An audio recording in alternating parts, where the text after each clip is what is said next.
السلام عليكم ورحمة الله وبركاته. نحمده ونصلي على رسوله الكريم.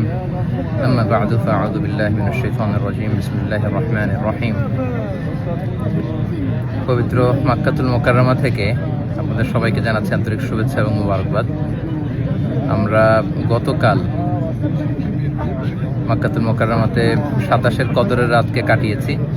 আজকে বাংলাদেশে 27-এর কদর, একটি গুরুত্বপূর্ণ কদরের রাত। আল্লাহ রাসূল সাল্লাল্লাহু আলাইহি সাল্লাম, আমরা জানি যে লাস্ট 10 ডেজ অফ রমাদানের রাতে ঘুমাতেন না, একান্তভাবে তিনি ইবাদত করতেন। আমরা গতকাল দেখেছি লাখো লাখো ধর্মপ্রাণ মুসল্লিরা কাবার প্রান্তরে কেউ উমরা করেছেন, কেউ কিয়ামুল লাইলে অংশগ্রহণ করেছেন, তারাবিতে অংশগ্রহণ করেছেন। আলহামদুলিল্লাহ, আজকে বাংলাদেশে 27-এর কদরের রাতকে আমরা উদযাপন করছি। আল্লাহ রাসূল সাল্লাল্লাহু আলাইহি সাল্লাম আম্মা জান আয়েশা রাদিয়াল্লাহু তাআলা আনহাকে এই রাতে একটি বিশেষ দোয়া পড়তে বলেছেন। তিনি বলেছেন যে, আয়েশা, তুমি যদি এই রাত পাও তাহলে তুমি পড়বে আল্লাহুম্মা ইন্নাকা আফুউন তুহিব্বুল আফওয়া ফাআফু আন্নী, অর্থাৎ হে আল্লাহ, আপনি ক্ষমাশীল, আপনি ক্ষমা করাকে পছন্দ করেন, আল্লাহ আপনি আমাদেরকে ক্ষমা করেন। আল্লাহ রাসূল সাল্লাল্লাহু আলাইহি সাল্লাম রমজানের শেষ দশকে যখন পৌঁছতেন, তিনি ইদা জাআল আশরু আহিয়াল লাইলা ওয়া আইকাযা আহলা ওয়া জাদ্দা ওয়া শাদ্দাল মিযহার, সারা রাত জেগে ইবাদত করতেন, পরিবারের সবাইকে জাগিয়ে তুলতেন, ইবাদত করার জন্য বলতেন।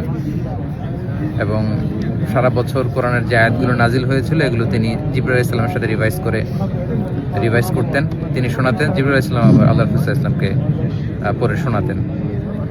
তো এই ক্ষমার রাতে আমরা যেন আল্লাহর কাছ থেকে ক্ষমা পেতে পারি, আমরা কায়মান বাক্যে আল্লাহ তাআলার কাছে ক্ষমা চাই। আল্লাহ যেন আমাদেরকে উতাকা মিনান নার, জাহান্নামের আগুন থেকে রমাদানে যে মুক্তির ঘোষণা দেওয়া হয়, সেই মুক্তিপ্রাপ্ত বান্দাদের অন্তর্ভুক্ত যেন আমরা হতে পারি। পবিত্র মক্কাতুল মুকাররমা থেকে আমরা প্রাণ ভরে দোয়া করছি আপনাদের জন্য, আপনারাও আমাদের জন্য বিশেষভাবে দোয়া করবেন। এবং স্পেশালি আমাদের হাসানা ফাউন্ডেশনের জন্য আমি দোয়া চাই। ভেরি রিসেন্টলি আমরা একটা ফাউন্ডেশন ফর্ম করেছি, হাসানা ফাউন্ডেশন, যেটার মধ্য দিয়ে আমরা বাংলাদেশের বিভিন্ন শিক্ষা কার্যক্রম পরিচালনা করব।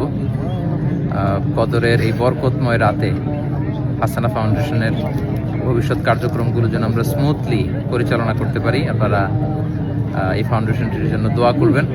এবং ঈদের পরপরই আমি দেশে আসব, এখন থেকে আমি দেশেই সেটেল করব, দেশেই থাকবো এবং ফাউন্ডেশনের বিভিন্ন কার্যক্রম সরাসরি পরিচালনা করবো ইনশাআল্লাহ।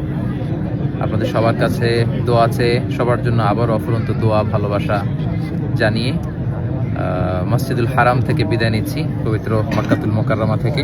হাদা মা ইনদি ওয়াল ইলমু ইনদাল্লাহি আলাইহি তাওয়াক্কালতু ওয়া ইলাইহি উনীব। আসসালামু আলাইকুম ওয়া রাহমাতুল্লাহি ওয়া বারাকাতুহু।